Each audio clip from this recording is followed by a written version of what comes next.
that action will be taken on the following items at the regular council meeting on Tuesday, December 10th, 2024, in council chambers, Sparta Township Municipal Building, 65 Main Street, New Jersey. The time is 7 o'clock. All council meetings are now live streamed and can be viewed at the following link, www.youtube.com/SpartaTWP/streams.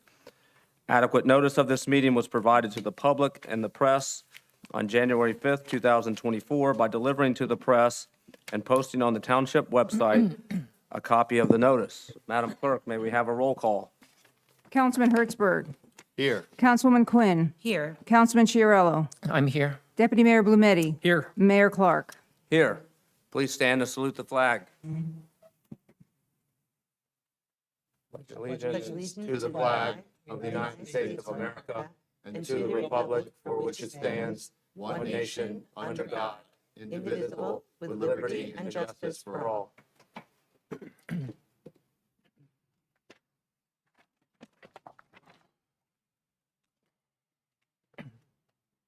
Okay, tonight is a little bittersweet. We have two council members who will be stepping down after this term, and so we would like to present them with some gifts. So if you could, we can come down. I think we're going to do Josh first, and then Councilwoman Quinn second.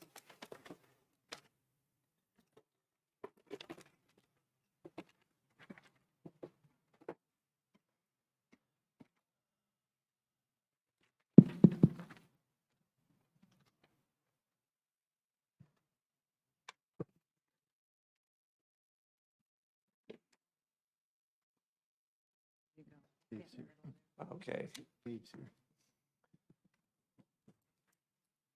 So before I read this, I do want to, Josh has been with us 2015, and he left for the big leagues for a little bit at the county, but he has been a tireless advocate of our business community, also for our sports department and countless other things, and I hope he will also share his own experience as he gets a chance to.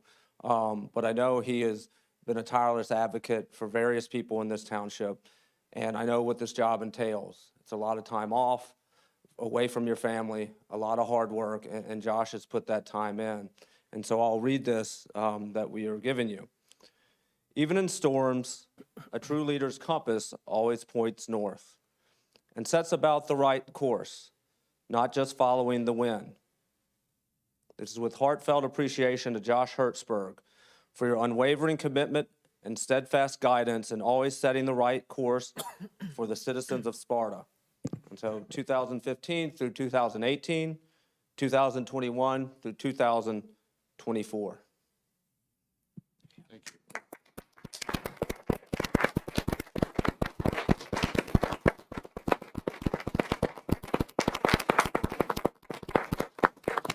Thank you, thank you.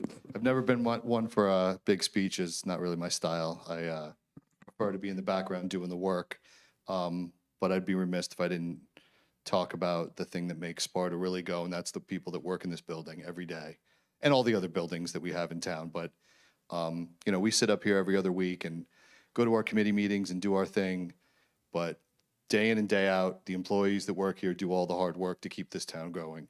And council people come and go, and, you know, things change, but they remain the same, doing the hard work and keeping this town the great place that it is. So thank you guys for everything that you do. It's been a pleasure to work with all of you. And, you know, keep doing your thing, because the people, even though I always joke that, you know, you go home and people don't really think about where their water comes from or when they flush the toilet, where it goes, or any of that little stuff, you know. But it takes people working really hard every day to make all that stuff happen. And I appreciate you guys. So it's been fun, and it's been great experience to do this in my hometown where I grew up, and to try and make it a better place for my kids so they can have the same experience I had. And it's also nice to wrap it up and go do new things. So thanks.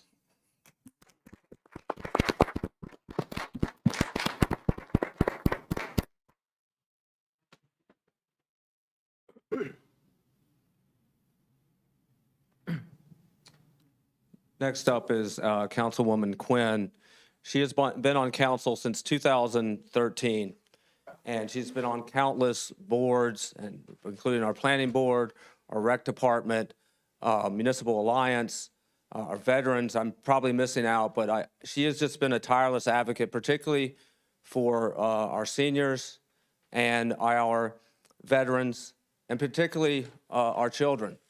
I know that whenever an issue came up, I always had to know that Councilwoman Quinn was concerned about safety. That was one of her number one issues, regardless of what it was, is this safe? How is this going to protect the people of Sparta?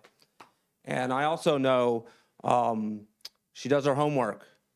I recall the first meeting I attended at the recreation department. I didn't know what I was getting myself into. I show up just with a pen in hand, blank piece of paper.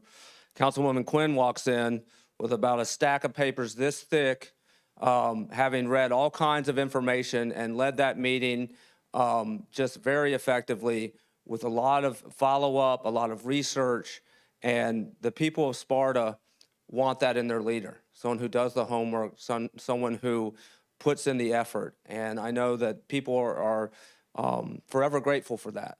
And so thank you for that service that you've provided. Again, you've taken a lot of time away from your big family. People don't probably see all that gets, we up here for a couple hours every other 2 weeks, but there's a lot of work that goes in that you don't see. And Councilwoman Quinn is one of those who has done that work. And so on behalf of my fellow council people, we have this for you, and I'll read this. The tree of life is a symbol of immortality, reminding us of the impact we have on the lives around us, which we can live on long after we have moved on. It's with heartfelt appreciation to Christine Quinn for your resilience and continued perseverance to encourage the citizens of Sparta Township to reach their true potential. 2013, 2024. Thank you.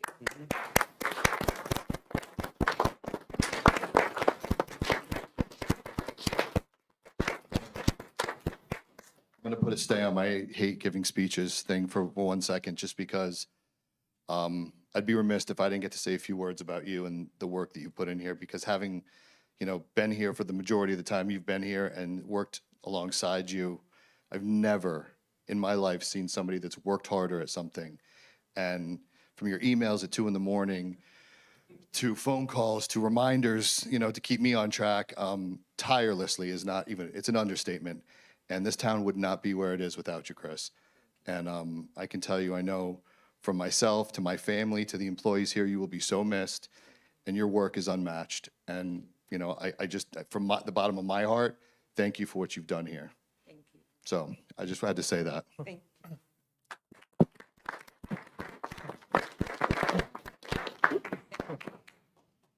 So, thank you all very much. This means to me, more to me than you will ever know. I'm going to say a couple words about Josh before I formally say thank you, because what a lot of people don't know in this journey is poor Josh. Talk about my emails at 2 o'clock in the morning. Josh and I worked together for decades in the Sparta Youth Football program, football and cheerleading program. He was the president of the league. I was the vice president of the league. And we were in the trenches working for this community for decades before this. My children are a bit older than Josh's, so mine went out of the program earlier. I came up here and very quickly called Josh and said, Josh, we need you here. Josh, please help. And him, like he didn't have anything else going on, said yes and came. And it was the best thing. I have enjoyed more than you know being your wingman, your colleague, but most importantly, being your friend. And I will forever be appreciative of everything that we accomplished together, the long hours, but the great results and the great friendship that came out of it. So thank you.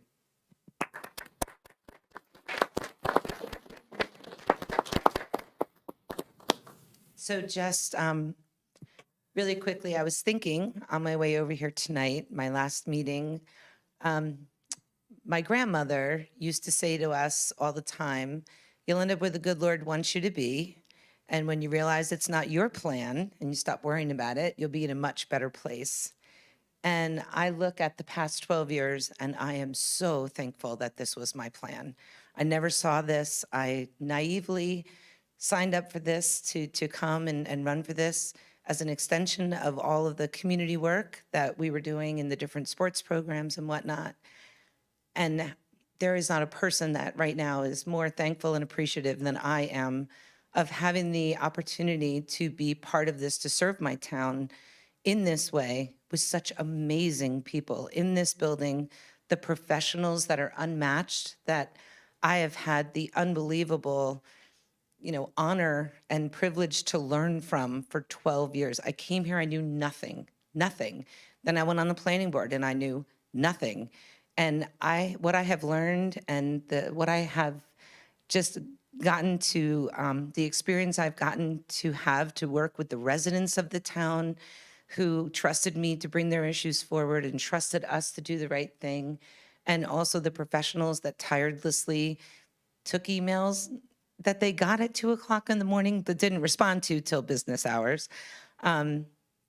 What an amazing opportunity all the way around. And I want to thank everybody that was a part of that journey, right from the bottom of my heart, from all the people in the town that trusted me enough to put me here and keep me here for 3 terms, to the people and the colleagues that have become my family and my friends along the way. Thank you all very, very much.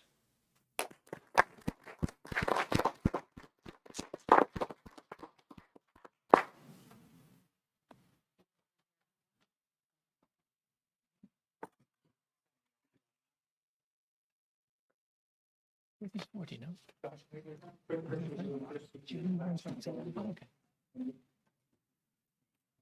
What? Picture you and Josh with the. Oh. One moment, we just wrapped it up. Yeah. Thank you.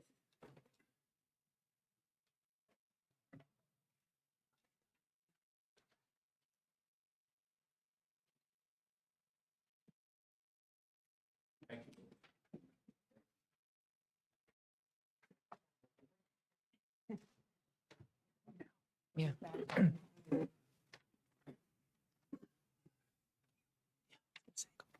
Okay. I think while we're settling in,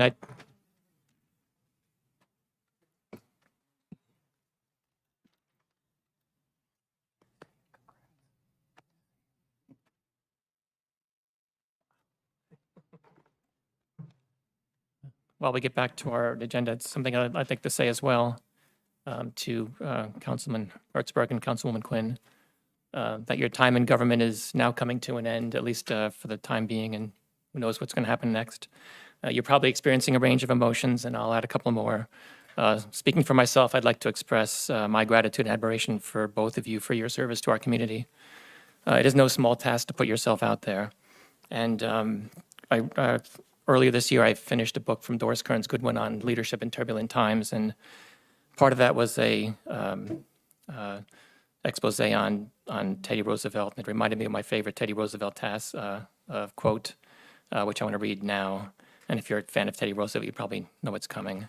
This is from his speech at the Sorbonne in Paris, April 23rd, 1910. And it is not the critic who counts, not the man who points out how the strong man stumbles or where the doer of deeds could have done better. The credit belongs to the man who is actually in the arena, whose face is marred by dust and sweat and blood, who strives valiantly, who errs and comes up short again and again, because there is no effort without erring or shortcoming, but who knows the great enthusiasms, the great devotions, who spends himself in a worthy cause, who, at the best, knows in the end the triumph of high achievement, and who, at the worst, if he fails, at least he fails while daring greatly, so that his place shall never be with those cold and timid souls who knew neither victory nor defeat. Thank you both. Thank you, Dan. Okay, now as tradition, I'd like to ask our current mayor to come out to the front, please.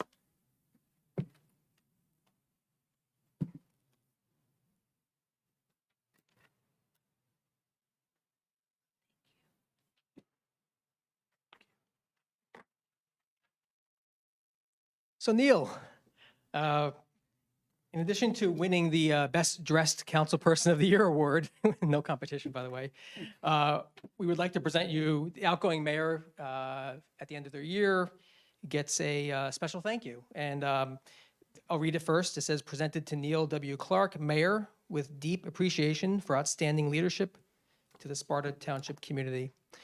I'm going to echo a few things that were said just a little earlier here. It's hard to go out and kind of put yourself out there in front of everyone, compliments, criticisms. It takes a lot away from your family time, from your personal hobbies, your health. We all know it's a really big commitment. And not many people will step up to do that, to be on the council in general and to be a mayor. So, you deserve thanks and appreciation from all of us and from the township for everything you did this year. I especially appreciated, your enthusiasm, your passion, and your focus, and the way that you dig into things. And I think we all do, and we appreciate that fight and that aspirational nature that you have. So on behalf of the township and a very appreciative township and council, I want to present you with this gavel. Hopefully you won't need it too much. Thank you.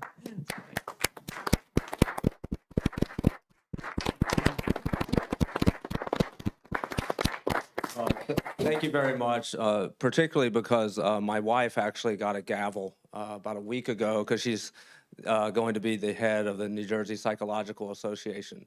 So she beat me by a week, so I'm glad I now have a gavel, and mine looks a little bit bigger. So, but anyway, thank you very much. It's been an honor to be the mayor. As I like to say, it's kind of like being the tallest midget. We're a 5 council council. The mayor has some authority, but again, it's the people you see behind me who work tirelessly on behalf of the people, and that's something that we always have to keep in mind at the beginning, is that everyone who's up here is only here because the people put us there. And we have to be very diligent that we keep up what they want and effectuate that. I think that when, there's a lot of different schools of thought. I'm a political science major. You can get elected and say, well, they elected me and I'll decide. Or there's another school of thought that says, need to tap into what the will of the people is and effectuate that. And I've always gone from the latter part, that we are mere vessels for what the people want. And we've had some tough votes this year. I think one in particular that I think of is the short-term rental one, where faced personally with my own personal preference, I would have wanted it. But I kind of sensed the community did not. And they elected me not to do what I wanted to do, but what they wanted to do. And so that was a tough vote that we had. And there'll be more. But I think that as everyone here tries to keep their nose to the, ear to the ground and try to effectuate what the people want, that will put us in good stead. And, again, another decision was the turf decision about Ungerman Field. Personally, not a big fan of turf. I think for the reasons that Councilman Blumetti and Councilman Chiarello have pointed out, but I also saw staring right at me members from the baseball team who would have sat on the sidelines for almost 2 years waiting for that turf field to be converted to grass. And to me, that was not something that I think I wanted to have our people wait for. And so that was another one. But there'll be more tough votes. And maybe we won't always get it right, but I think we'll try. And so it's been an honor to be your mayor and an honor to serve with Councilman Hertzberg and Councilwoman Quinn. I know they put so much time and effort into this. And I know that whatever journey they go on after this, they'll be successful at it. So thank you.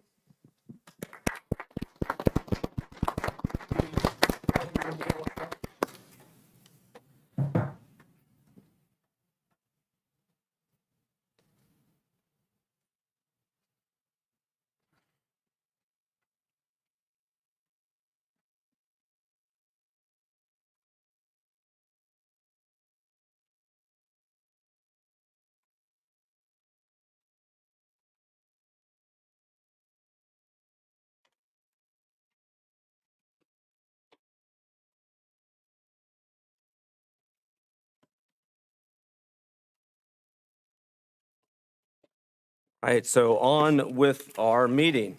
First up, we have to approve minutes. May I have a motion to approve the February 13th, 2024 executive meeting minutes as presented? I move that we approve the executive meeting minutes from February 13th, 2024. May I have a second, please? I will second it. All in favor, say aye. Aye. The executive meeting minutes of February 13th, 2024 have been approved. Next up, we have the manager's report. Manager Zepp, could you please present the manager's report? Thank you, Mayor. Good evening, Mayor, Council, and Sparta residents. As you may have noticed, the county bridge out front has been renovated and Main Street has now been reopened as of earlier today. I think that was the highlight for today for many people. It always gives me great pleasure to share when our employees are recognized. Last month, during the New Jersey League of Municipalities, our Assistant Tax Assessor, Amanda Rizzo, was sworn in as Vice President of the New Jersey Chapter of International Association of Assessing Officers for a 2-year term starting in 2025. This organization promotes education and professionalism in the assessment industry. I would also like to commend our Recreation Director, Gene Montemorano, and the Recreation and Parks staff for all the hard work committed to the annual tree lighting and Santa visit, which took place this past Friday. It was estimated 600 residents took part of that event despite the frigid temperatures. The Recreation Winter Program activity brochure is now available on the website and at the Recreation Office. Registration for winter programs begins tomorrow, December 11th. The Sparta Library was used as a polling site for the first time for a presidential election, and it was reported that the day ran smoothly without complaints. The library director was happy to have a chance for the library to be seen by those who do not typically use it. The annual Christmas tree collection notification has been posted on the website, and our Public Works Department will start collecting them curbside beginning Thursday, January 2nd. For all our Sparta gardeners, there are still some raised 4-foot by 20-foot garden beds available for rent at our community gardens by the Van Kirk Museum. See our website under Newsflash for more information if interested. Chief McCarrick will now read his portion of the manager's report. This concludes my report. This being the last meeting of the year, I wish the mayor, council, and Sparta residents a very safe and happy holiday season. Thank you. Thank you, Manager Zepp. Thank you, Mayor. Thank you, Council. First off, our police department is aware of the concerns with the recent drone sightings, not only in Sparta, but across the state and multi-state right now. Unfortunately, I don't have any further information, as probably what you've all seen on the news, but our county and our State Chiefs Association have been and will continue to be in contact with federal and state officials for any further information. We do have a meeting this Thursday with State Police, Homeland Security, and our federal partners. Additionally, the FBI, New Jersey State Police, and the State Office of Homeland Security and Preparedness are asking the public to report any information related to the recent sightings of possible drones by calling 800-225-5324 or submitting tips and video footage online at tips.fbi.gov/home. And that is also posted on our township website and our police department social media. And please monitor our social media. If we do have any further updates, we'll let the public know. This past year, the police department has undertaken steps to become reaccredited by the New Jersey State Chiefs Association. And during this process, we have updated all of our department's policies and procedures to ensure they are upheld to the highest standards in policing and accurate with the Attorney General's policies and directives.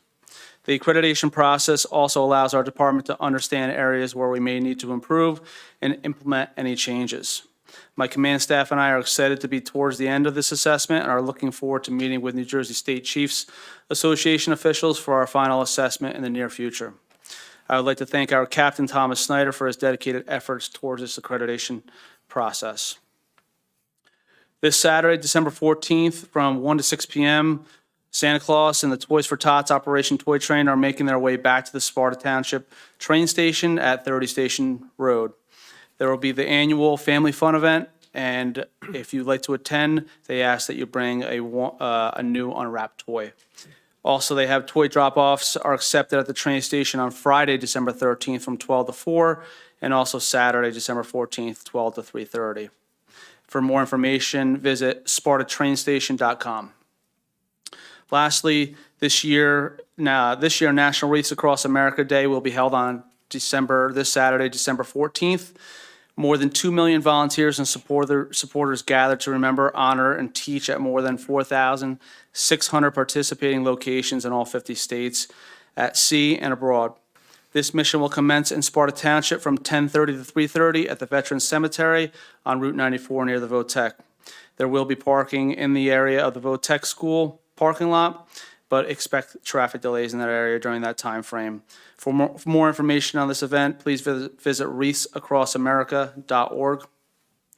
And lastly, I just want to say my thanks to Councilwoman Quinn, Councilman Hertzberg. I grew up in this department many years, observing your leadership, and most importantly, your passion for this town and how much you love this town, what drove you to do so many different things. And I know your support, not only for the police department, for everybody, is always there. And we appreciate it. We're always here if you need us. Thank you. Thank you. Thank you. Thank you, Chief. May I have a motion to accept the manager's report? I move that we accept the manager's report. May I have a second, please? I will second it. All in favor, say aye. Aye. The manager's report is approved. We are now up to our very first public comment period. This is for items that are not on the agenda. So if you see something on the agenda that you want to talk about it, now's not the time. This is for an item that's not on the agenda.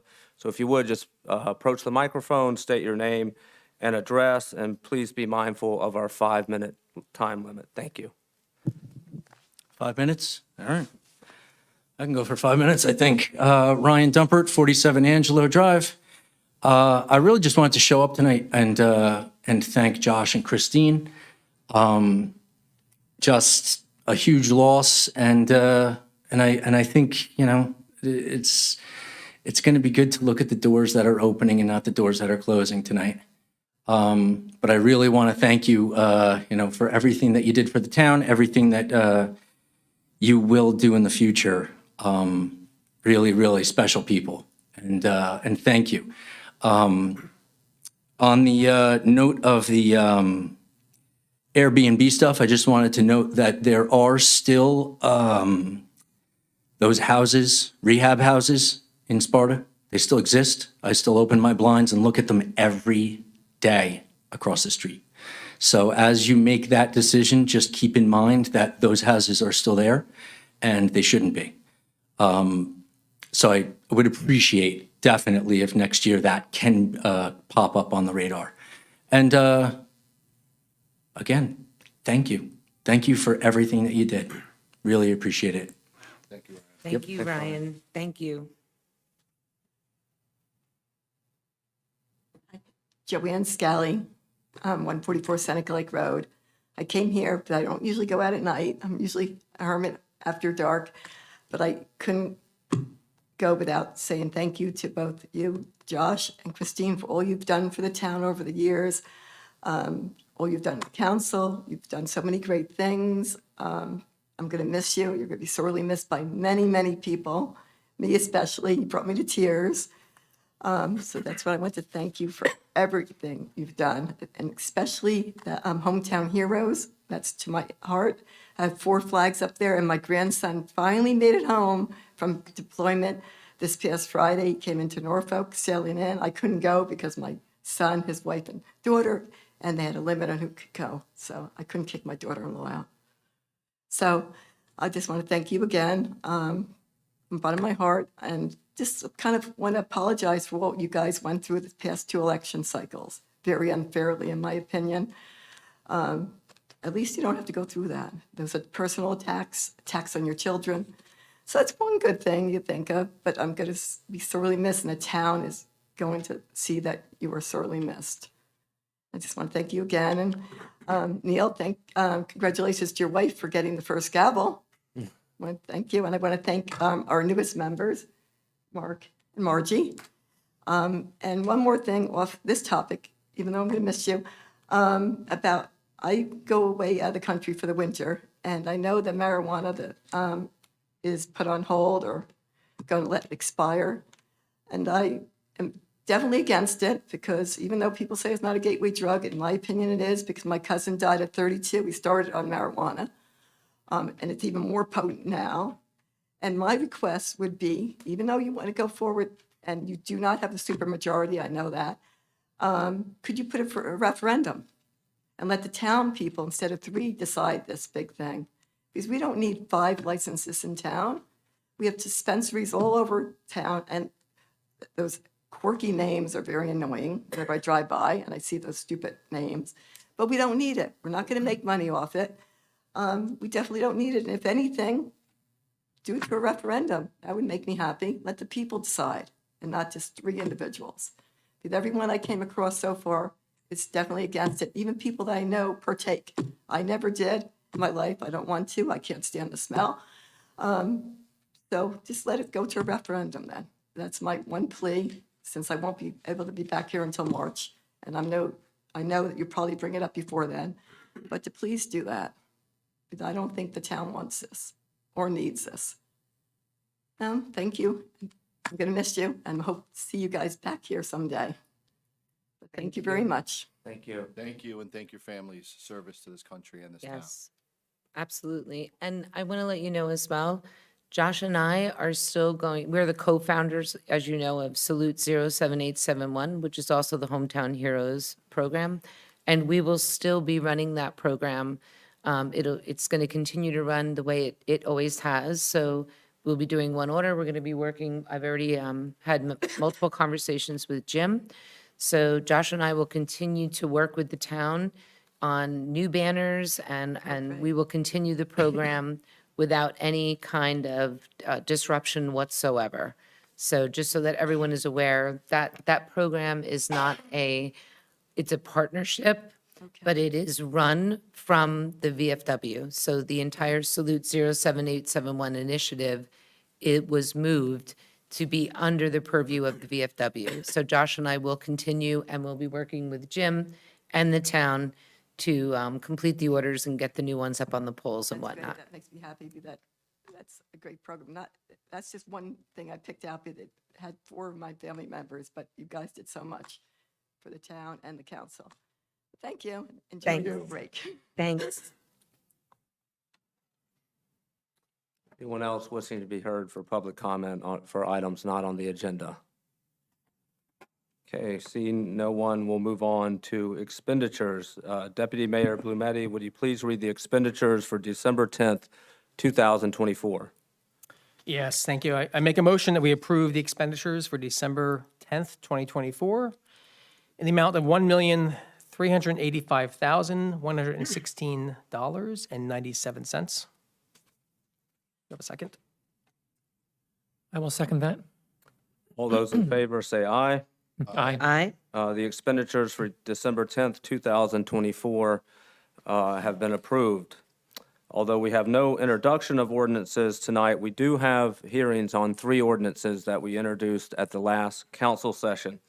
So, Madam Clerk, could you please read the title of Ordinance 2419? An ordinance amending Chapter 7, Traffic of the Revised General Ordinances of the Township of Sparta, amending Section 7-37.4, Regulation for the Movement and the Parking of Traffic on all other private property. Does any member of the public wish to be heard on Ordinance 2419? If you do, just approach the microphone, state your name and address for the record, and be mindful of our 5-minute limit. Okay, seeing no one from the public wishing to be heard, I'll take it back to council for discussion and comments. I don't have any comments on this ordinance. I don't know if my fellow council members do. No. Okay. So may I have a motion to adopt Ordinance 2419? I'll move that we adopt ordinance 24-19. May I have a second, please? I will second it. Madam Clerk, may I have a roll call vote? Councilman Hertzberg. Yes. Councilwoman Quinn. Yes. Councilman Chiarello. Yes. Deputy Mayor Blumetti. Yes. Mayor Clark. Yes.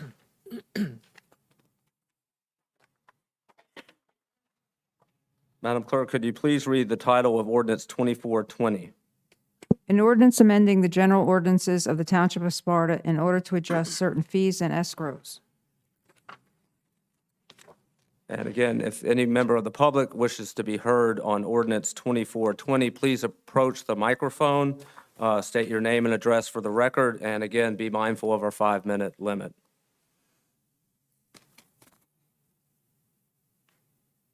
Okay, seeing no one from the public wishing to be heard on this, I'll take it back to council for discussion and comments. I do not have any discussion or comments. I don't know if my fellow council members do. Okay, seeing none, may I have a motion to adopt ordinance 2420?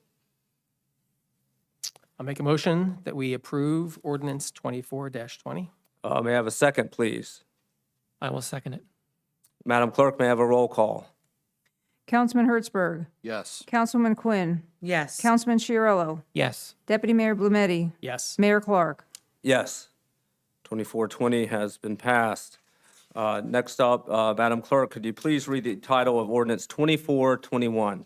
An ordinance amending Chapter 19, Water, Section 19-14, Water Use Rates of the revised ordinances of the Township of Sparta, Sussex County, New Jersey. Now I will open it up to the public to be heard on ordinance 2421. Again, please approach the microphone, state your name and address for the record, and be mindful of our 5-minute limit. Okay, seeing no one, I'll take it back to council for discussion and comments. I think we vetted this out at the last meeting. So I don't have any questions. I don't know if anyone else does. All right, seeing none, may I have a motion to adopt ordinance 2421? I will make a motion that we adopt ordinance 24-21. May I have a second, please? I will second it. Madam Clerk, could you please have a roll call vote? Councilman Hertzberg. Yes. Councilwoman Quinn. Yes. Councilman Chiarello. Yes. Deputy Mayor Blumetti. Yes. Mayor Clark. Yes. Ordinance 2421 has passed. We are now at the second public comment period.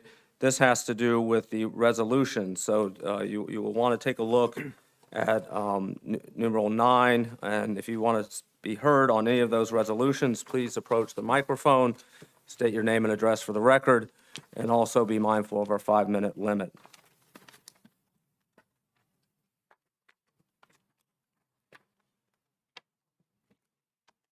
Jenny Derricks, tap into Sparta. I just had a quick question. The 9-2, is this a new agreement or is this one we've had? One we've had. Thank you. So I would like to try to do some of these together. And so I would make a motion that we approve resolutions 9-2, 9-3, 9-4, and 9-5.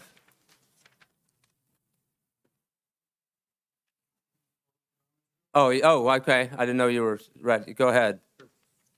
Bill Close, 3D and Gallo Court, Morris Plains. I'm sorry, I didn't hear your Bill name. Close, 3D and Gallo Court, Morris Plains, New Jersey. Okay. Question on your transfer appropriations. I just was looking down at the list, and maybe Mr. Zepp could just identify, you've got $389,000 in major medical, you've got $236 in public roads, S&W, and between bond principal and interest, $315,000 being transferred into the cover those accounts. Maybe you could just identify for me what those are to cover, if you would, because I also noticed down below you have in your water and sewer, you have similar transfers going into bond principal and interest for both water and sewer, which is a little unusual. So, thank you. No problem. As I have mentioned in the last council meeting, we had similar transfers. We had an excess amount, and we discussed that the current year budget wasn't set up as appropriate as it should have been. And we had a lot of lines that were underfunded. And these multiple transfers where we had excess money, we could transfer them at the end of this year, was to cover those shortfalls due to the budget not having sufficient lines set up for those various lines that you mentioned just now. We also, as I mentioned, as best practice is doing it through transfers, through resolution, as a best practice principle, and that wasn't exactly happening all the time. Now they will happen. In the future, I don't expect to see this many transfers going on. This gives us a chance that when we create the new budget for next year, we'll be able to address a lot of these shortfalls, and we won't need this many transfers. But to get us to the end of the year, to get the budget to work for, and pay the employees and the staff and our obligations, these transfers are necessary. And I also have the advice of our financial consultant, along with our finance officer, our new finance officer who's in transition. All makes sense, except just curious, about 940,000 being transferred down, it's about approximately 70% hair under for the transfers. And, but the items in question, like Public Works, S&W, those are anticipated items, those aren't typically underfunded. Major medical, again, not typically underfunded in terms of those amounts are known ahead of time. Those aren't things that are a surprise or unusual expenditure items that usually surface later in the year. And that's also true for bond principal and interest. Again, those are items that are generally known at the time the budget's crafted. So that's why I was curious as to, those items kind of stick out to me as to why there'd be underfunding in those respective items. I don't disagree with you at all. The fact is that as we started digging into the budget, as we progressed through the year, we discovered that they were underfunded. And then we went on steps to correct it. And we got to this point where those transfers were necessary, where we're allowed to do the transfers. It's just the budget wasn't set up appropriately from the beginning. And we went on several steps to correct it. It is my intention that this won't happen again.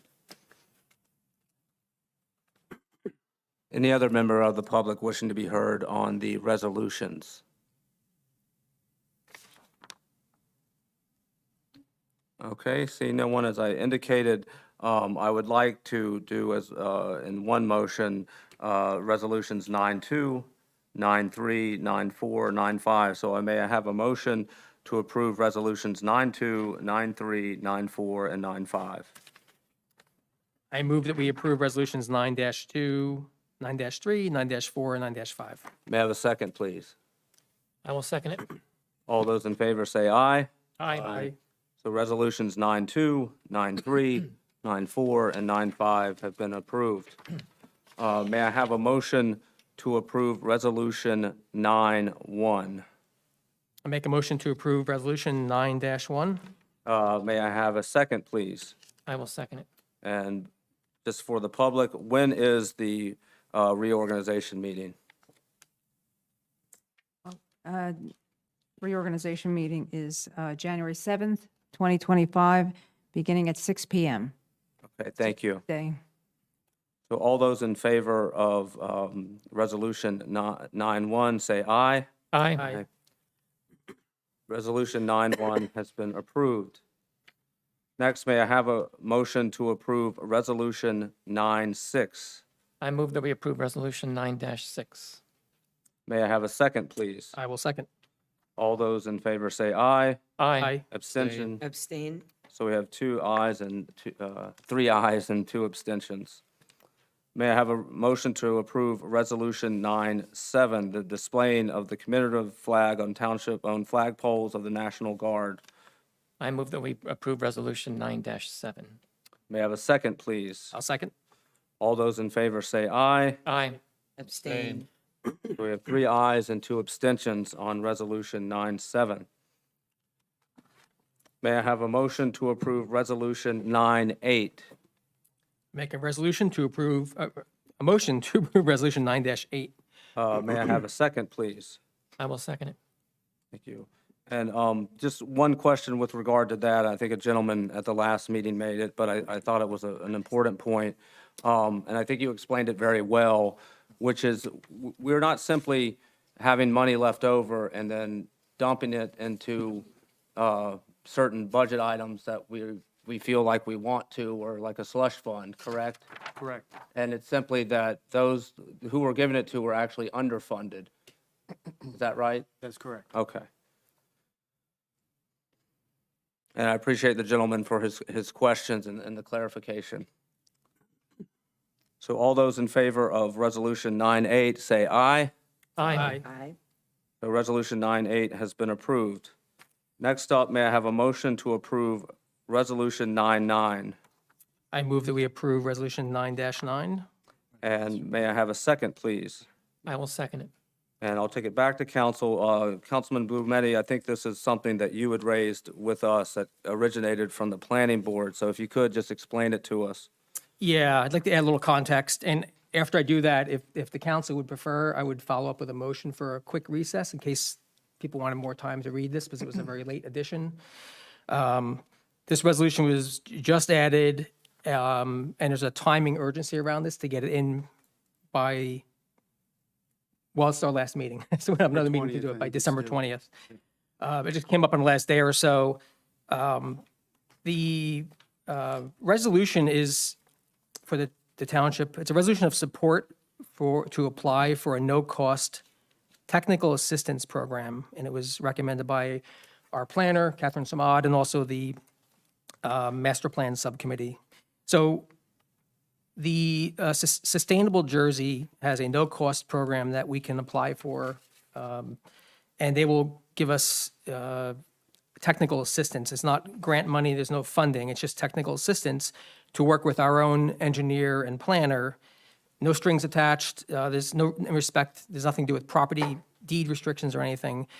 Back in February of 2021, New Jersey updated its municipal land use law, MLUL, that requires all townships to develop and add a climate change vulnerability assessment to their master plans whenever they next update their land element of their master plan. So this is something we have to do. It will be part of the master plan work next year. This program will allow us to get, if we're selected, to get technical assistance from Sustainable Jersey to help guide us through that process and make sure it complies with the law. However, I will stress the planning board, our planning board and our professionals will have final decision-making on what and how to add this to the master plan work that's going to be proposed. So again, the deadline to apply is the 20th, but it requires council resolution of support that we go ahead and seek this technical guidance to help us with this process. So again, something we'll have to do. Our planner and engineer would be involved in this anyway. They still will be involved. This doesn't provide money, but it provides some technical expertise on walking us through this climate change vulnerability assessment analysis next year. So that's the top line kind of story of what this is about. I would, because this is last minute, would anyone like a recess to No, read I through just the have a resolution? question. So we have to do this assessment, the state is requiring us to do this assessment. What, are we required to do anything after the assessment or just do the assessment? This program won't require us to do anything with it. They would like you to then, if next time you update your master plan, to add this into it. Next time we update the master plan, regardless, the land use element, we're going to have to insert this climate change vulnerability assessment, regardless of whether we get this help or not. All right, so let me rephrase. What is the assessment there to do? It goes through with the engineer and with some of our town data. It goes through and looks for where the township would be vulnerable due to climate change impacts. So whether it's economic areas, flood areas, stream overflows, sewer systems, whatever it is, they go through that with the engineer and identify, Like hazard mitigation. flood hazard, climate change vulnerability mitigation. Because we just passed that legislation not long ago Yeah. and addressed all of that. You got to say climate change though, so you can, Oh, spend right, money. Yeah, well, that's flood. That's just flood, Chris. right. This is comprehensive for, We have to do it next year anyway.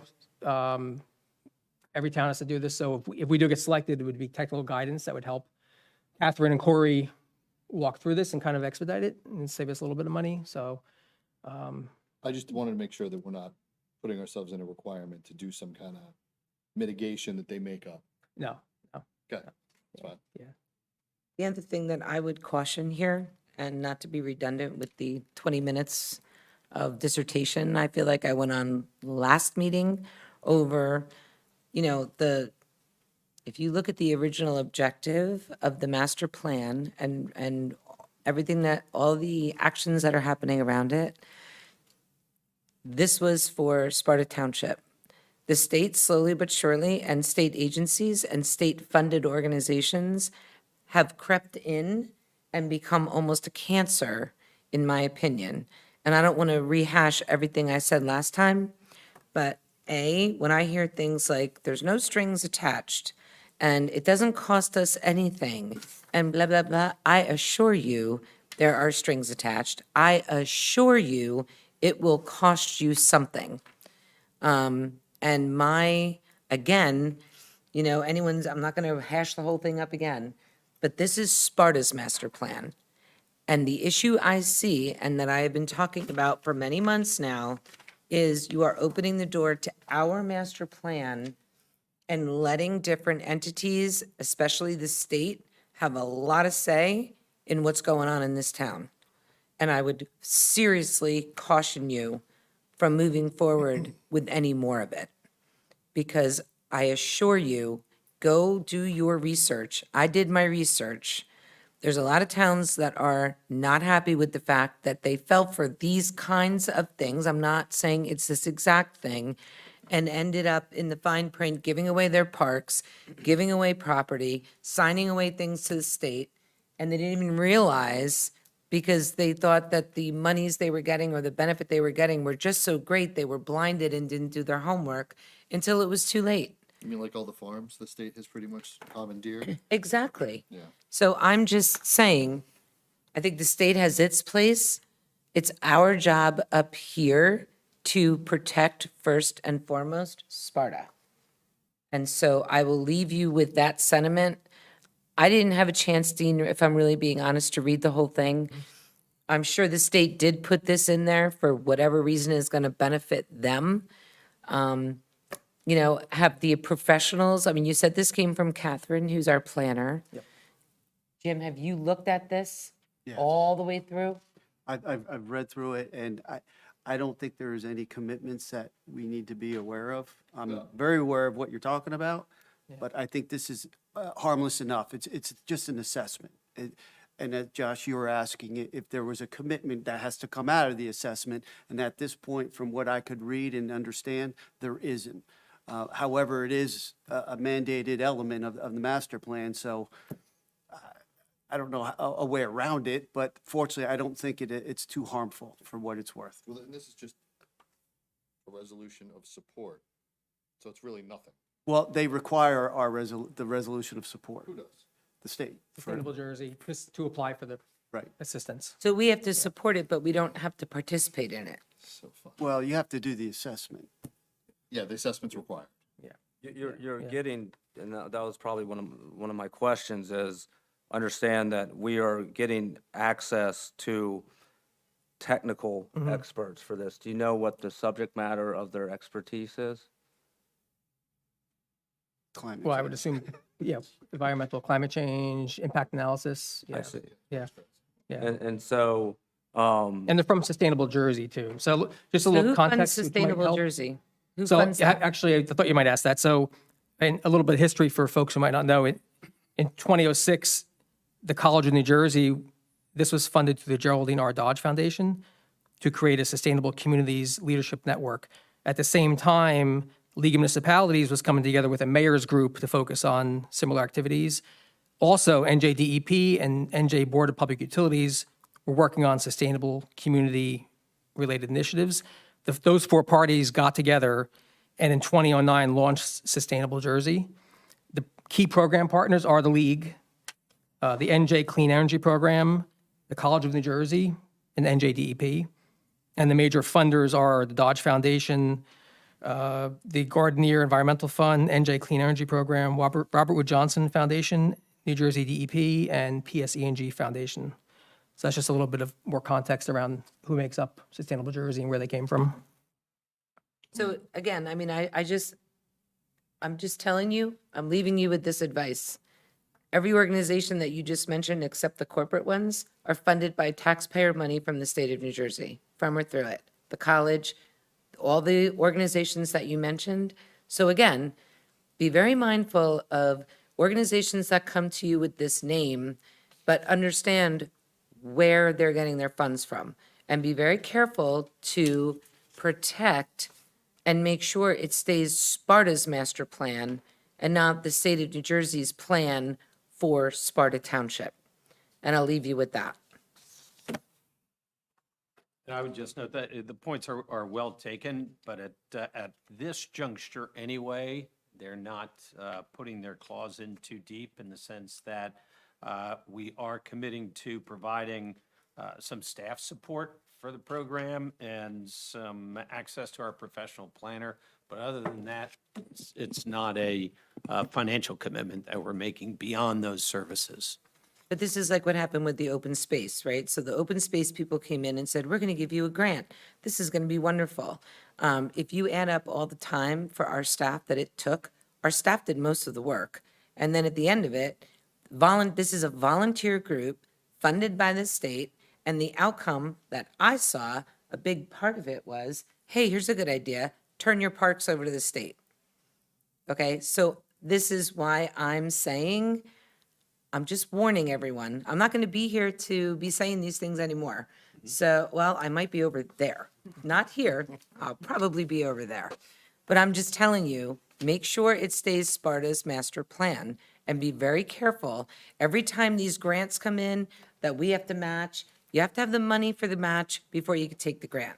Every time they come in and say, oh, this little organization is going to come in, that's a 501c3 group of volunteers. They're funded by the state.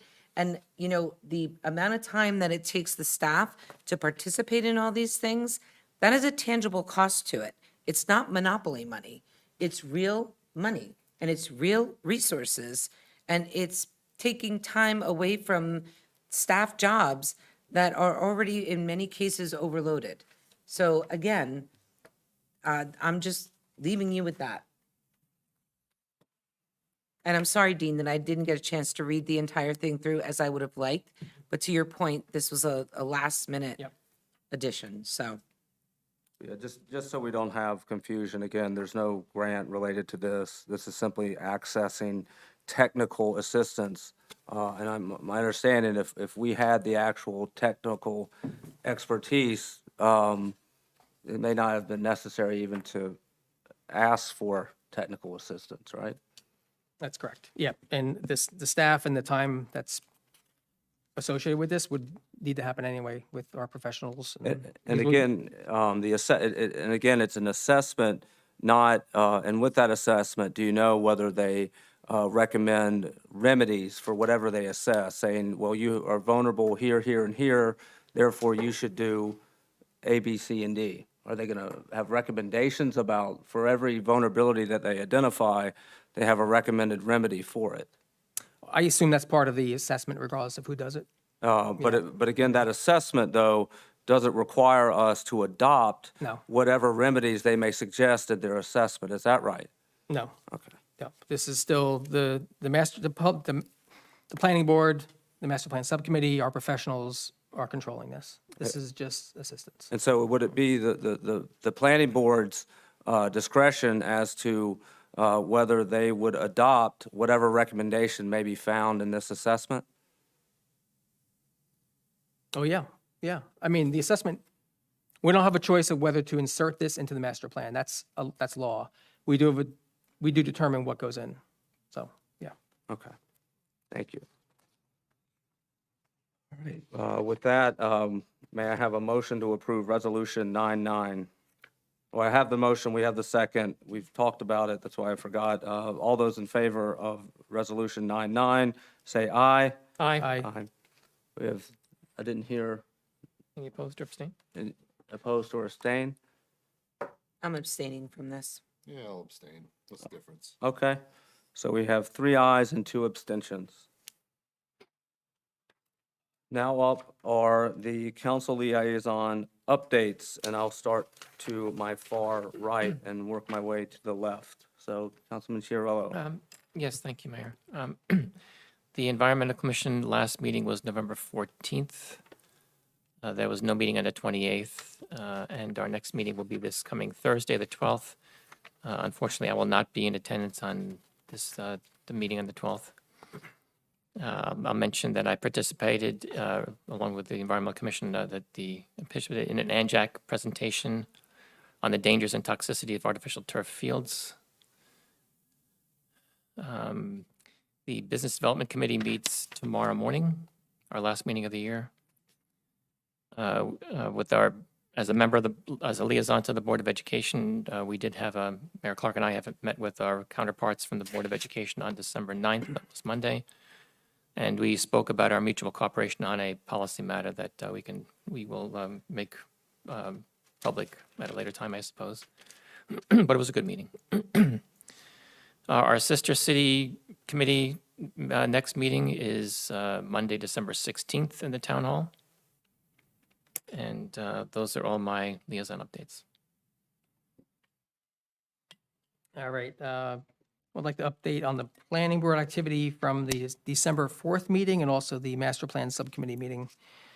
So first with the master plan and the subcommittee, the group met last week and has one more meeting this year. The community input survey wrapped up a few weeks ago, and we received 1,061 respondents. So thank you to everyone out there, hopefully watching, for taking part and sharing your input. And those results are being analyzed. The master plan stakeholder and public input meetings will be commencing in the new year. And we're putting together, we have a long list of stakeholders and groups that we're going to be meeting with and putting together a game plan for that. When, where, what the outline is going to be.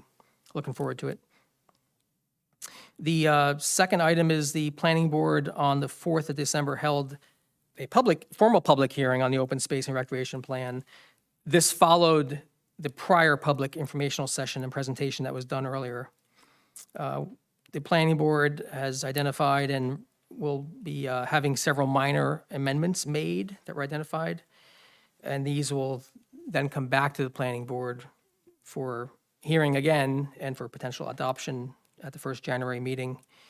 One of the key items that the planning board is taking out of the open space and recreation plan verbiage in the report is going to be references to the Rossi, just because we believe it's premature and doesn't necessarily need to be spelled out in that plan. That's something that the council and township needs to have some more conversations around, and we'll get to that later. That's my update. Thank you. Thank you. We had a Revolutionary 250 meeting, and there we had some new additions to it because we had put out like a call out to some of the various groups in Sparta that may be interested, and I will encourage other groups to please participate in that as we begin planning for the 250th anniversary of our country. We did get a living historian to come who has done a lot of presentations at schools, and we're trying to incorporate him into some of the activities that will be at the school. As folks may know, they teach, that period, I think it's 6th and 7th grade, and so it's a natural fit. And I think he has a real way to have kind of hands-on learning that I think the kids will really enjoy. And so we, again, 2025 will be much busier with this, but we will be having a series of different events as we lead up to 2026. So although there will be sort of a culmination event in 2026, stay tuned for other activities like tavern talks where you can go to Crows and see people in period costumes and talk about that particular time. We're going to have other things that are Sparta-centric. So that we have a very good group, but again, this is not just, this is for anyone who's interested, particularly other sort of groups that may be involved. There's actually Revolutionary, era game called Rounders, I believe, which is a kind of a precursor of baseball. And so one idea that people have been throwing around is getting some of our baseball teams involved in that. So again, it's a very active group, and there'll be a lot of fun planning for that. We did have another meeting of our Trails Committee. We are still assessing what we call the low-hanging fruit for trails in Sparta that we can update. Like I said before, we're very lucky to have a professional engineer on the Trails Committee who can, for every length of the trail, we can figure out who owns which part of it, and what would be necessary for us to be able to use that and convert it. So we're still working on that, and hopefully we'll be able to present something in the first quarter of next year regarding the trails. This isn't a council liaison update, but Chief McCarrick referred to it. I will be participating in the Wreaths Across America celebration on Saturday, and very honored to do so. And with that, that is all the council liaison updates I have. So the Business Development Committee, our admin staff resigned, and there's been no communication from the department, so we don't really know. Usually they send an email out to everybody in the committee to see who's available for the meeting, letting them know. So I don't know, they haven't assigned anybody new, and we haven't heard anything. We've been interviewing for the replacement. Okay. Usually somebody else takes up the duty, though, True. and sends a communication. So I wasn't meeting's aware. tomorrow morning, and me and Dan were texting that we haven't heard anything, so somebody should probably I'll reach out. follow up. Because the committee will be texting me at 7 o'clock in the morning, asking. I'll follow up on it. That's all I have. Okay, so before I jump into my committee updates, I would like to just share with everybody some Revolutionary War Sparta history that came to us courtesy of Jim Castamore, who shared with me the other day that if you were to go into the Glen, so you're coming up Glen Road, you make that left into the Glen. On the left-hand side, down a little ways, was a cannonball factory. It was owned by a Sparta resident, Mr. Tipman, and in that factory, they manufactured cannonballs for the Revolutionary War. Up until the Great Flood a couple of years ago, the foundation of that building was still in the Glen. And when the Glen gave out and everything came down, the remaining structure, which was the foundation, was wiped out. But I wanted to share that because there's a lot that we don't realize that is not captured anywhere or told anywhere about our role. A lot of the residents that lived here, famous people that lived here, things that happened here. We've kind of talked about it, the first films, the Edison mine. Like, there's a lot of things that have happened here. And I think it's worth it to really be memorializing it more and exploring it more, things like that. He said at one time there was actually one of the original cannonballs that was found, and he thinks it might be at the Historical Society, but he's not sure. So anyway, I think that was something pretty cool that I wanted to share. So that's that. The Municipal Alliance, I attended a county municipal alliance meeting last night and sent out some notes to everyone on the committee with regard to some updates and some programming that's going on countywide in 2025. Also, today there was a Zoom meeting at the GSUD, so the state agency, where they did mention that I received the Sussex County Volunteer of the Year Award, so that was very exciting. And I was very happy to accept that award on behalf of our Municipal Alliance and our township. And also tomorrow night at the commissioners meeting, there'll be proclamation read, and I'll be there for that as well. But while I'm on that topic, I just want to offer sincere thanks to Chief McCarrick. We've co-chaired this for a couple of years now. It's grown exponentially. We picked up all the other schools in Sparta, so it's it's across all demographics, right? So it's really from end to end. But our school population up until 2 years ago really was the Sparta school system. And this past year, we were able to expand with the opioid funding and the additional funds that we got to include VOTEC, the charter school, Pope John, Reverend Brown, so all the schools in Sparta. So now we have a true collective on the Alliance. It's grown exponentially, and I want to thank you for all of your efforts in helping it grow and all of your support. And I also want to thank all of the dedicated members, Marie Morrow, who was also the Volunteer of the Year several years ago, Dr. Jane Esposito, who from the Sparta Township Schools was also Volunteer of the Year a few years back. But these are people that go above and beyond to make our Alliance the success that it truly is. Marie puts more time in as far as processing reports than I've ever seen. It's really something, the amount of reporting that has to be done. Everybody does their fair share. Jenny's on the committee as well. You know exactly what I'm talking about. It's just been an amazing thing to be a part of, and I just want to thank everybody for their efforts. The Alliance members, the committee for 2024 is wrapped up. The schools were notified that the Sparta Municipal Alliance is sponsoring inspirational speakers for each of their schools. It is up to the schools. The committee came up with a sub-list, narrowed it down, and it's up to the schools to pick from those speakers and then to pick a date that works for them. So that's in place. Sparta Township Schools will be getting a multi-year license for the Screenagers program. They're the only school that stepped up, really looked at it and said they wanted to participate. So Marie and the Tara, I believe, are meeting on Monday to really make sure that all the licensing is in place for them. So that's wrapped up as well.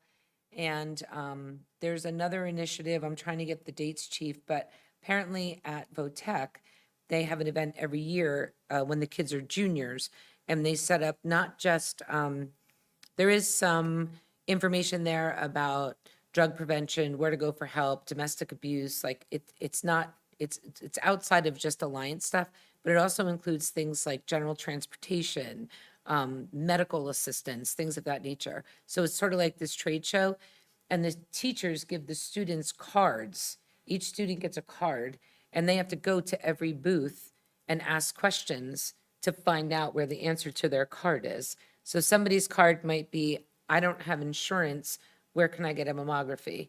Or my friend has an issue with substance abuse, where can I get help? Or what happens if I get a DUI? What are the repercussions? So there's law enforcement and everything there. This sounded so amazing, so I asked Lisa to share the dates when they said they don't have one published yet.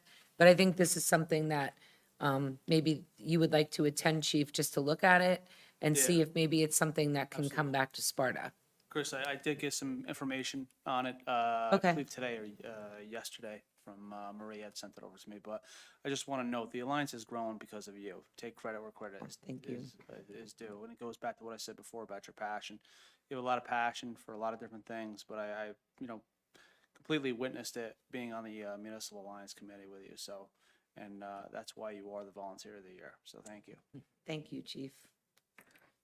So that's the Alliance. Moving over to the Senior Advisory Committee, Josh and I have had the pleasure, it's one of, it's one of the most rewarding, all the committees are rewarding, but the conversations with the seniors and getting their insight on different things is amazing, because I've said a million times, you cannot build the future if you don't know the past. If you don't understand the legacy, you cannot build forward on it. The last meeting for the seniors was held, and I want to reiterate with everybody, as you are now looking at your new affordable housing obligations, I am asking you, like I did at the last meeting, to think very carefully about the different things that are available to you, which don't just include mass housing all over the place that is going to put a burden on the infrastructure that the township, in my opinion, is not going to be able to sustain. There are other avenues to help meet these objectives. I know you're gonna, we have the planner working on reducing our commitment, but even with that said, There is a definitive need, as I've said a million times, and Josh has said it as well, for senior housing. This limits the infrastructure burden, and also for veterans housing, which also limits the burden, the infrastructure, schools, things of that nature. I will say one more time, I sent an email to every member of this council after the last meeting. We have talked about this before. The model, so what's going on at Knoll Heights, the model up there, they cannot build more units because they are maxed out of space. They are very interested in working with Sparta Township. So let me leave everyone with not a question there. It is a comment. It is a statement. They are interested in building more of these things, more of these type units. So I encourage council, Jim, I don't know, like, again, this is my last meeting, but I want to leave in no uncertain terms with everyone understanding they are willing to build more. They need a partner. They need space, they need land, but they have financing, they have Did things. reach out to Mary Oh, Ann. thank you. Okay, so, Way, she's, And just to reiterate what you said, Chris, we have the obligation already. It's a great way to meet it without overburdening the town's resources. yep. With regard to the Department of Health, I just want to thank Steve Levinson. It has been amazing to work with him. I know, Chief, you work with him a lot as well, Jim, as do you. I've served on the Department of Health that we have here for many years now. He has done an outstanding job in representing the needs of our community when it comes to this, based on his expertise, and I want to just thank him very much for all of his efforts. There's nothing to report right now with DOH. The final reports are in. You got copies of those. And pretty much everything. I think he had 2 questions out, and he's just waiting he's a response. big help. He Yeah. really is. Yeah, Chris, I will say, when I look at my inbox, besides Jim and Roxanne, that's who I see the most. I mean, you see the amount of communication that goes on with the county with him. Yep. It's an asset for sure. Yep. So the 07871, the orders are open again. So just to let everybody know, the orders will be open through February of 2025. As I mentioned, we're going to continue the program exactly how it is. We're not changing any links. We're not changing any reports. We're not changing any vendors. We're not changing anything. So that will remain open through the end of February 2025. We will take the form down like we do every year. Give us time to compilate the orders for 2025. We do that in March and April so that we get them in before Memorial Day. So if anyone is interested, please go out, visit the link that's on the website. With regard to recreation, again, I can't stress enough, the Rec Advisory Committee is buttoned up for 2024. They did, as you said, an outstanding job on Santa, like they always do. And a special shout out for anyone who happened to be in attendance the night of Santa's visit to our emergency responders, police department, ambulance squad. They truly did save Christmas that night. So special thanks for their quick actions and for the very quick volunteer efforts of some of our workers in the Parks Department. And really, it was quite amazing for those of you that were there. So anyway, thank you very much. And that is my council liaison updates. Thank you very much. All right, we are now up to unfinished or new business. Does anyone, and I'll start to my far left this time, does anyone have any unfinished or new business? Nope. I do. Hey, Matt, did you really think I was going to say none? So again, just. You're getting it done right now. I am, I promise. Last meeting, I brought up an ask that we please formulate an ordinance that restricted the placement of 5G apparatus in places where people were all the time. So parks, library, schools, things like that. I brought up the concerns for it. I asked that something be drafted. I didn't see anything in the packet, but this is something that residents are very concerned about, and I think it's something that council should be, especially for everyone who's very concerned about, we're so worried about climate change and all these other buzzwords. And we have some things that are a direct threat, that we should be taken seriously. So anyway, again, it wasn't to ban them all over the place. It was just a recommendation to prohibit them from being in places like schools, where people are for 8 and 10 hours a day, library, parks, town hall, where employees are. It's one thing to put them on a water tower in a park on a hill somewhere, but not for them to be directly over where people are. I want to thank everybody. I know the employee luncheon was this year. I want to apologize to all the employees. I've been here 12 years. I have never, ever missed one. I didn't know about the date, or I had a glitch with my email. I never got the date. I didn't know the date until 11 o'clock right before it. And unfortunately, I still have a full-time job thing that I do. And so I could not make it, and I was crushed. But I want to just tell all the employees, thank you. Just building on what Josh said before, it has been an honor to work with all of them over the past 12 years. The Ungerman Historical Marker, following up, I will have that to you by the end of the week. So for those of you that don't know the story or didn't hear it, Ungerman Field was basically, the space was won in a card game. We have some historians that are helping us build the story. It's a pretty cool one, and we're going to put a marker down at Ungerman Field. I would also recommend moving forward, if and when at some point in time that the budget, that funds become available, I would ask that this council please be mindful of the support they give to the fire department and also to the ambulance squad. Both of these organizations are volunteer organizations. We provide funding in some small manners, but this is something like, you don't understand how lucky we are until you're unlucky and have to call those resources. But they've grown and expanded in a time when most towns are dwindling and they have to go out for 100% paid service. So I would ask that you please, when you're doing the budget for 2025, look at what's allotted to them and think about expanding that as well.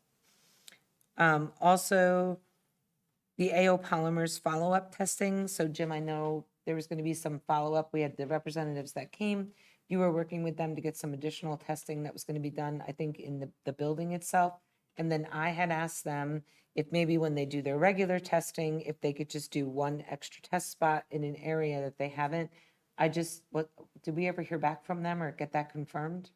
No, we didn't, because we didn't think that they would pay for the cost for the additional testing unless there was a viable justification for it.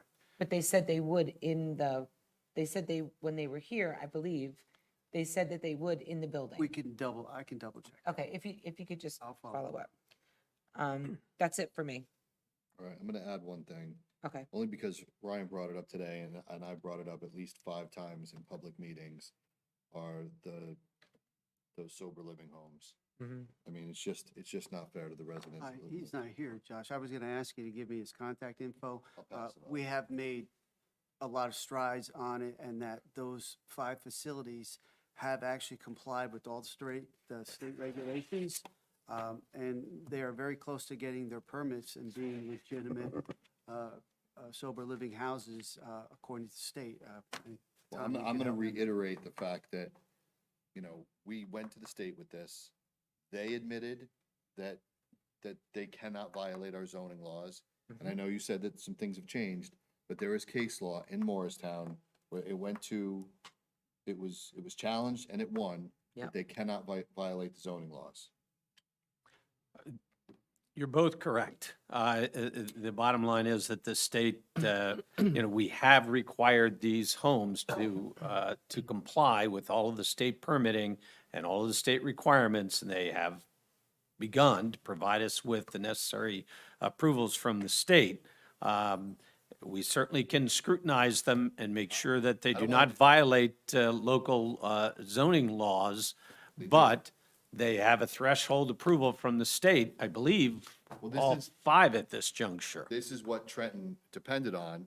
Yeah. And when I questioned him directly and said, so you're saying you guys allow them to violate our zoning law, operate a business in a residential only? He said, no. And that is why Morristown won, and that's why they won on the appeal, because they cannot violate the zoning law. If we allow them, Well, but that's correct. They can't violate our zoning laws, but we've got to identify the specific violations that they're operating a that they're business. liable for. The state has concluded they're not violating Well, a but the business. courts have And they have concluded defined, under what circumstances it does become a business, and they're specific, and we're trying to monitor that. They can't provide support services within the home, but such individuals are permitted to reside in a home. They can't, there's a whole list of things they cannot do. Well, I mean, I would say one, the amount of people they're allowed to have, and that violates the septics. The amount of garbage they're putting, are they paying commercial garbage pickup? Well, I So don't all know I'm the saying is answer to that that would, Same the exact- zoning officer, investigated and observed those violations. We certainly can enforce those violations. I think what But we it's talked very about, specific. We have to be very specific as to what we try to enforce. I think Otherwise, what we should try to enforce is what Morristown did, and violate them for violating our zoning laws, and let the court decide. well, we have to identify where they're, like I said, we have to identify what zoning ordinances they're violating.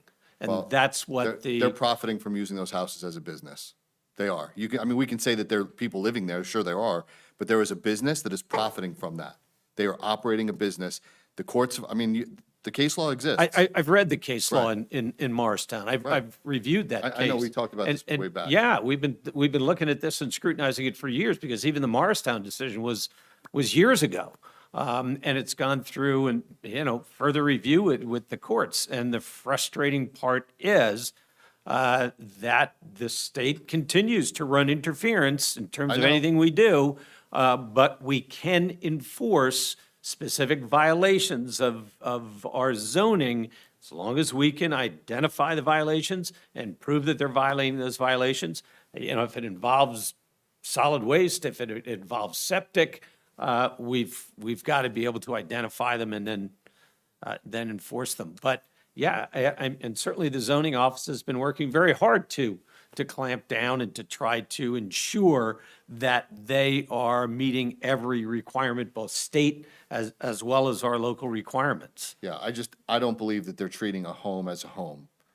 They're treating it like an apartment, they're treating it like a house where it's just not a home. It's not a zoned residence. They're not treating it as a residence. And they're not nonprofits. And that's why I think, I'd personally rather see a judge make that decision than letting this Trenton do it. That's just my opinion, so I won't be here to make the decision, but that's what we said we were gonna do, way back when, and they were gonna get warrants, or they were gonna get subpoenas to subpoena how long they exactly have been running those, and we were gonna violate them for the violation of the zoning all the way back, for the amount of years that they've been operating that in violation of the zoning. And I- the when code I say enforcement zoning- officer has been endeavoring to But do I mean, that. operating a business in a residential zone, even after they were told, and they still continue to do it. Because they were put on notice that they should not be doing that. They told us, they gave us their word they were gonna pull out, and then they just decided not to. They did say, and maybe this is something also that, the council can reach out in some way, because that was the thing. When we pulled them in, you pulled them in, because I happened to be in that meeting with you when that happened, and laid down the law, and that, the owner at that time said, we're working to close all these residents that are in residential zones and put them in a zone, because we said we support what's going on here. It is not that we don't support the use. We're trying to help you, but it's creating too much. They were gonna move They them were to a gonna move. mixed Right. use zone where you could have commercial and residential. Where it And then made they sense. they basically said, no, we're not doing it. Well, if I recall. They sold it. He sold it. He After the sold it fact. to another. After. But he refused, he didn't do what he was supposed to do, and then after the fact, And then when sold he it. thought we were gonna come after him, he sold it. Yep. So, anyway. That's all I have. All right. Obviously, we did work on it. I mean, I know we've been working on all 5 houses. There has been some upgrades from the state. There's been redesignations of what they call the housing, the CSLRs. There is a huge checklist that has to be gone through, and They've been going through it. I understand your argument on that, and I think Tom mentions state running interference, and I think that's what's going on, and we're kind of, You know, if things like that get out, all of a sudden people's property values are gonna go down. People don't let their kids ride their bikes around because cars come zipping up and down the road. well, I do tell them that we will enforce it as if it is, any other I know. zoning. They did need to reach out to us for it.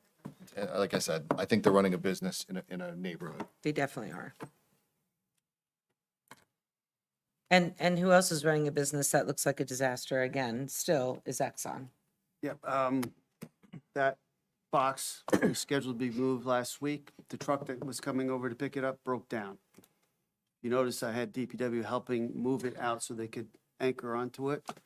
So, I should be getting a date on when the new truck is coming for I that. mean, literally, the boards are falling off the building. It is such an eyesore in such a beautiful part of town where other businesses have spent so much time putting money and investing into their facades. Like, I mean, I don't know. Again, I've been complaining about this for what, 4 years now? I don't even know, a long time. And I just feel like, I don't know what you guys can do about it other than continue to just keep giving them fines. Exxon Corporation doesn't really care. Maybe Exxon Corporation would like to deed over that property to Sparta Township. Maybe we can redo the ordinance so the fines escalate. Well, that's something, I mean, we won't be here to do it, but you guys should do something because for about 4 years now, I've been complaining about it. And it's been told to me that they look at it as, quote, the cost of doing business. They're using it basically It's as a cheaper than write-off. cleaning the site. Yeah. And that's not acceptable to the rest of the people. So you guys may want to think about, the fine structure to make it hurt more. I don't know. Or just eminent domain it maybe, or look into whatever you could do to get it. Ask them if they'll give it to the town if they don't want to do anything with it. At the very least, It's knock it. contaminated. The town doesn't want to take it. Did it get No, that's just my remediated? assumption, because why else would they leave it?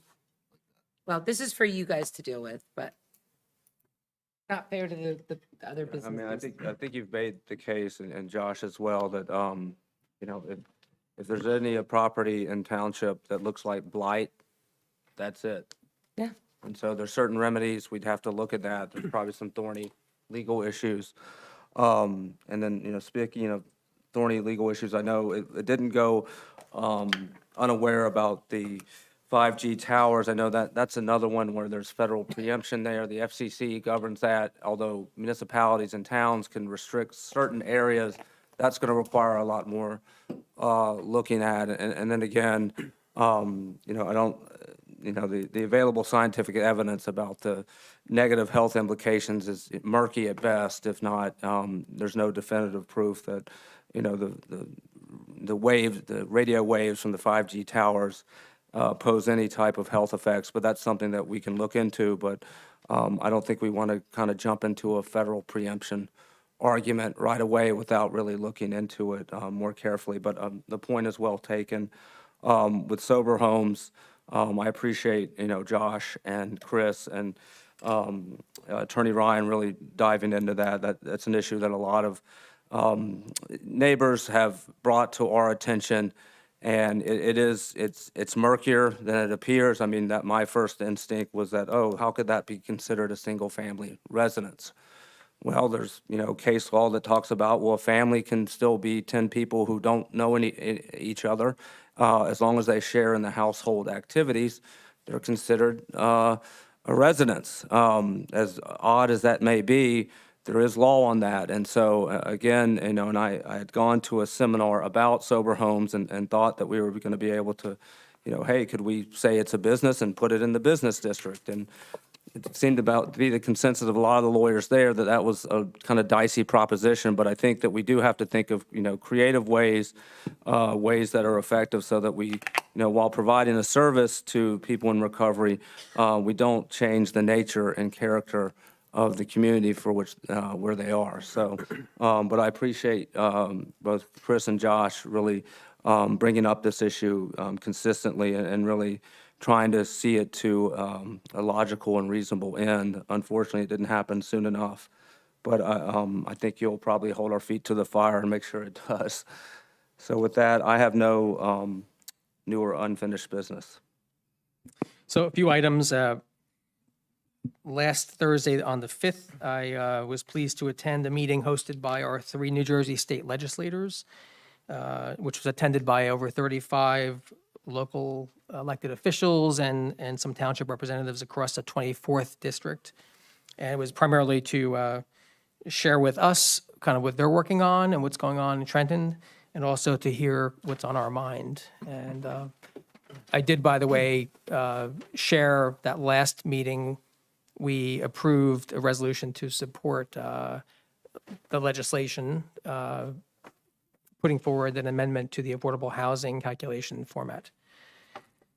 So second, on the affordable housing, as many of you probably assume, I just wanted to share that the council and the planning board and their professionals are diligently working on looking at the number that we received, analyses, calculations, and strategies, and we will adopt a binding resolution by and before the deadline of January 31st, and then also a full housing element and fair share plan by the end of June. And lastly, which is a couple thank yous. So I wanted to thank outgoing members, Chris and Josh, to thank you for your dedication and your service, and the many ways that you've made Sparta better over your years in your term here. And just to wish you sincere best wishes on whatever comes next. Thank you. And finally, just to our town manager, Jim and Roxanne, our clerk, and to each and every employee, this is our last meeting, so to thank you for your commitment and your caring and for your daily and weekly focus that you bring to Sparta and to its residents. So, thanks. I've got a couple of things to add. On December 3rd, I participated in the Teacher for a Day program, and I appreciate the opportunity to do that from the school system and from the SEA. I learned a couple of things. I learned that I'm very bad at teaching 5th graders. I also learned that I shouldn't quit my day job, and I can tell unequivocally that the 5th graders learned nothing from me. So, but I still appreciated the day and hope to do it again sometime. I did attend the tree lighting. Unfortunately, I didn't get any cocoa that day, and they were out by the time I got there. But other than that, it was a fun day. And also attended the municipal holiday party. And to reiterate what's been said a couple of times today, I've been doing this for 6 years and learning all about how to run a town, and I'm still in awe of what the people that work here do every day. And I always viewed our employment as a club. Anybody that works here doesn't have to work here; they can choose to work anywhere they want to. And the fact that they've chosen to work to take care of people in our town is wonderful. And if I weren't so socially challenged, I would love to walk up and down every day and say hi to everybody. But I try to do that when I can. I always wave at the trucks with the logos as they go by, and the police cars. I'm sure they're like, yeah, whatever. But it always makes me proud when I see those trucks. So again, I'd like to thank all the employees that work here. And that's all I have. Thank you. And that does remind me, I also did participate in the Teach for America. They assigned me probably folks with about my, maturity level. They were first graders. And Mrs. Lyons is an amazing teacher. I'm just in awe of how one person can keep track of, 20, almost 20 or so kids doing 20 different things at once. But it was a really great way for, a government official to step in the shoes of our teachers and to see the real work that it involves, particularly just following their curriculum. I have an idea how to teach what a noun is, but I don't have any clue how to follow the curriculum guide that tells you how to teach children what a noun is. So it was a real lesson in just the work that gets involved in teaching our young folks. And again, I'm glad we were able to have a holiday party for our staff. I know that, they, like I said, when I spoke there, Sparta is their family, and they've made it so with the work that they do. And I'm glad that I hope that over the holiday period they can spend time with their own families. And they do a lot of work, particularly our DPW folks who are out early in the morning making sure that, our roads are safe. And so as they, put a lot of time into, the greater family of Sparta, I do hope they will spend time with their own family, as we all do. And I wish everyone a wonderful holiday season of reconnecting with your friends and loved ones and realizing what really is important is keeping that connection with your loved ones. And with that, we are at our last open public session. And so if you have a burning desire, as they say, please approach the microphone and name and address and be mindful of the 5-minute limit. Jennifer Derricks, 20, Tap into Sparta. I'm following up on a conversation, Jim, you and I had via email, which is an ongoing conversation about the brownfields. I've asked month after month after month. We've met a few times in the summer or in the spring about what our status is, with the expectation that what is going to be on the solar field would already be up and generating funds for Sparta. We're not anywhere close, it seems. In the last email exchange, so when we first started talking about this, you talked about the remediation of the last 2.5 acres of the landfill that had not yet been closed. And that was one of the key hurdles to getting this done. And at the time when we spoke, you talked about the DEP requiring a 1-to-2 ratio or a 1-to-5 ratio in land swap. And now we're up to 1 to 27 acres. And you said, so now we're up to close to 75 acres that Sparta has to donate to the state. They consider that to be the remediation. That's a significant uptick from where we were at the beginning of this process of a 2-to-1 or a 5-to-1 swap. Where is the land? First, that's one question. The other question is, where is the consultant that was hired to do this work? Because the consultant that was hired to do this work was sold to the township. The actual company was sold to the township that this was not going to cost the township or the taxpayers anything. But 75 acres of land to be given over to the state is a cost to the township. And so how do we rectify that? Where are we in the process of the application to reconsider and the appeal process for both the SREC market and the actual application for the brownfield itself? Where are we in terms of this contractor? Are they doing the work that they were originally purported to do? And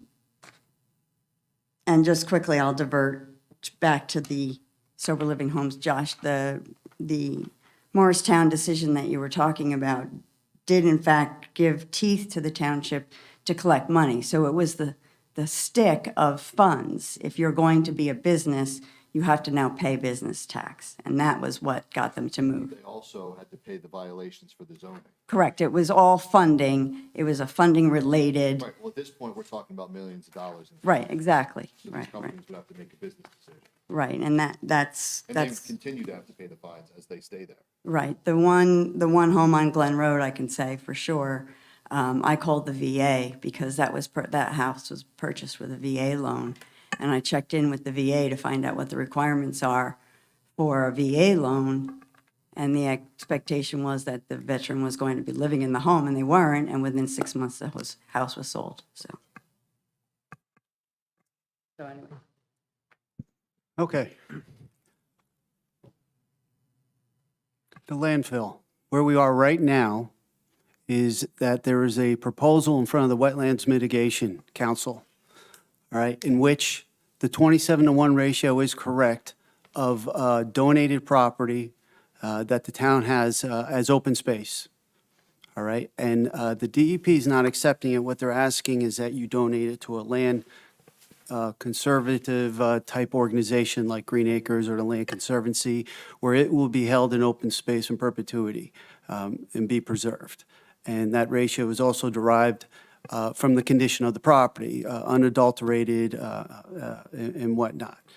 The lower ratios you're referring to is when you mitigate wetland property in making new wetlands in the mitigation. So the ratios are applied differently, all right? And so what happened was a few years ago, our prior engineers, what they had done is they put a bid out on the landfill to entice companies to put solar panels on the landfill, and then the solar panels would thus help pay for the mitigation and thus close the landfill. The goal of this whole thing is to close that landfill, all right? And because we have 2 3/4 acres of wetlands, we've had a very difficult time closing that landfill, all right? And so we thought that by putting a lease out there for a solar company, that would help us close the landfill. CEP Renewables was the awarded vendor, all right? And it was their obligation to help close the landfill. And that was a collaborative effort with the town. You are correct. We still have our environmental consultant, and she's working diligently. She's the one who put the proposal together that's in front of the Wetland Council right now. Today, I received, I was copied on email from Wetland Council where they're not sure if they can get it on the January review or if we're going to have to wait till February.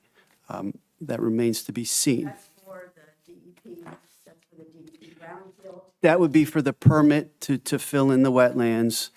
And then once we could fill in the wetlands, then the landfill will deem to be closed, and then the landfill could then be deemed to be a brownfield. And while that's all happening, then CEP can put in their application to install the solar panels. So the DEP has to go first. It's always been DEP. Right, why did the two, this is rhetorical, 2 applications were made on behalf of Sparta. One was only a third filled in, and that resulted in a rejection. It seems that this company that's supposed to be our experts that we're paying for didn't really do a good job with that. It was premature, and the Well, the alternative, application- Jenny, was the DEP wanted $1 million. No, I'm not questioning in that. that. I'm saying the applications for SREC, entrance into the SREC market and for the brownfield consideration were premature. If you're saying that the wetland mitigation Well, it's has to premature go in that they first. were hoping that they would be able to mitigate the wetland property sooner than later. But our experience with this is it's a long slog. This has been the town's problem for almost 20 years. I understand that. And also the application that was filed, I looked at it, it's only a third completed. It wasn't even filled in properly. So I question the expertise of whoever is handling this. But to go back to the comment that you made a moment ago about the different ratio was because of wetlands having to be created. When there were a few different methods of mitigating that property, all right? You could buy credits from a wetland mitigation bank down in South Jersey. That was in a tune of like $900,000 10 years ago. All right, the township didn't have an appetite for that for the obvious reasons. After that, you could also go and have another area create the wetlands to what you're filling in. And that ratio was more of that 5-to-1, 7-to-1. I'm not a pro on that, but that's what those lower ratios were referring to when you're actually going to create wetlands to offset what you're filling in. Now we're at the stage where we're donating property. That uses a different ratio of 27-to-1. Significantly higher ratio. Right. So there's no land where we could come up with 10 acres or 7 acres or 14 acres. Oh, we whatever. have, and in fact, what happened, you had we've got a lot of productivity going on right now with the master plan and the open space plan. The open space people weren't aware that we were considering using some of the properties that the township owns and donate it. They're kind of like, they're happy because it's being preserved and it's not going to be, ever developed in any way. But we're going to use it to donate it to a land conservancy and get credit so we can fill in our mitigated wetland on the landfill. So there was a bunch of moving pieces on this. We have that going on. I don't know where they come up with the ratio, but that's down at the DEP who comes up with that ratio. The good thing is that the township has this property and it isn't costing anybody anything, and the property is going to be preserved either way. It's just we're going to get credits and we're not spending $1 million and we can fill in the wetlands. And then once the wetlands get filled in, as I said, we can then close the landfill, deem it brownfields, put solar panels on it, and then move ahead with the lease agreement with the vendor. So where are we coming up with 75 acres? Is that Um, contiguous? No, nope, they're spotted around town. You're welcome, stop by my office, I can show it to you. We had to vet them very carefully. A few of the properties we had originally offered, we couldn't use because they were purchased with open space funds, and that limits what you can do with it. When you purchase with open space funds, you can't sell the property, you really can't do anything with it, other than hold it in open space perpetuity. You have a bunch of properties also who are bequeathed to you from beneficiaries. Lots of times they come with stipulations as well. Usually, to be preserved or is only passive recreation only, non-developed. It's all in the deeds. And this is an arduous process of vetting every property that the town owns. And believe it or not, the open space plan did a lot of this. So it was a good practice, and the timing was pretty good.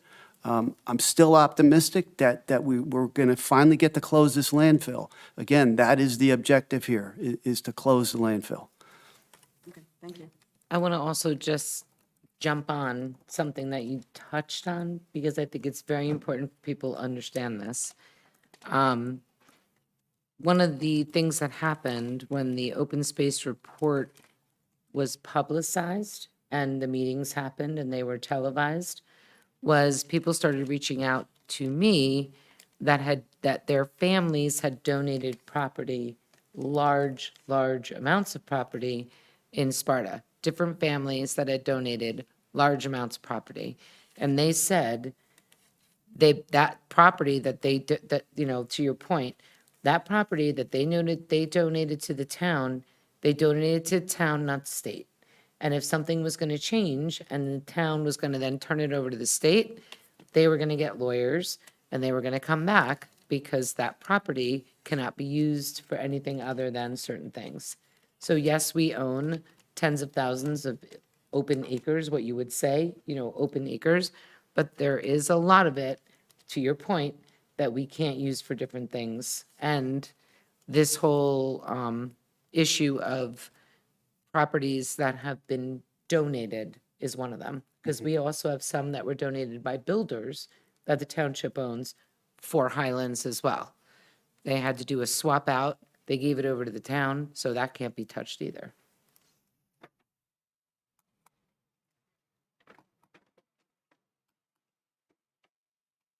So close to Dean Gala Court. I just want to commend Councilman Hertzberg, Councilwoman Quinn, for your service to the community. You're outstanding elected officials, and the community is better for the donation of your time and talents over the years. Just wanted to say that. Thank you. Thank you, Bill. Thank you, sir. Thank you for your as well. service. Yes. Right, any other member of the public wishing to be heard for public comment? Okay, seeing no one, may I have a motion to adjourn? So moved. May I have a second? Second. We are